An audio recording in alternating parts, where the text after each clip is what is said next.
Channel श्वेतूश diary. तर आज मी चालली आहे लालबागचं गणपतीच्या दर्शनाला।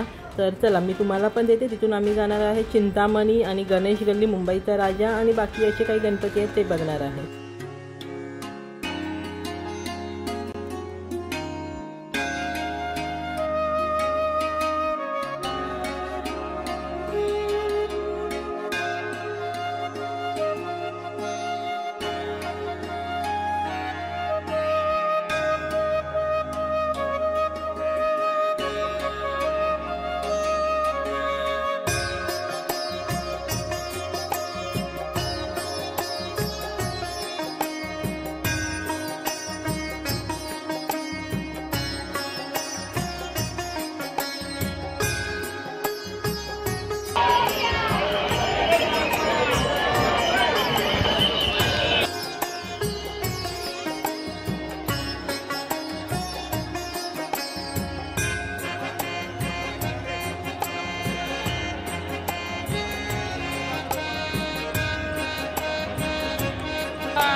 तर आता आम्ही निघालो आहोत चिंतामणीच्या गणपतीचं दर्शन घ्यायला। लालबागच्या राजाचं झालं आहे दर्शन। तर मग बोला गणपती बाप्पा मंगलमूर्ती।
तर मग फ्रेंड आमचं गणेश गल्लीच्या राजाचं पण झालेलं आहे, मुंबईच्या राजाचं दर्शन झालेलं आहे, चिंतामणीचं झालं आहे आणि लालबागचं पण झालं आहे। तर आता आम्ही बघू पुढे काय आहे, तर मग बघूया तेही गणपतीचं दर्शन करू।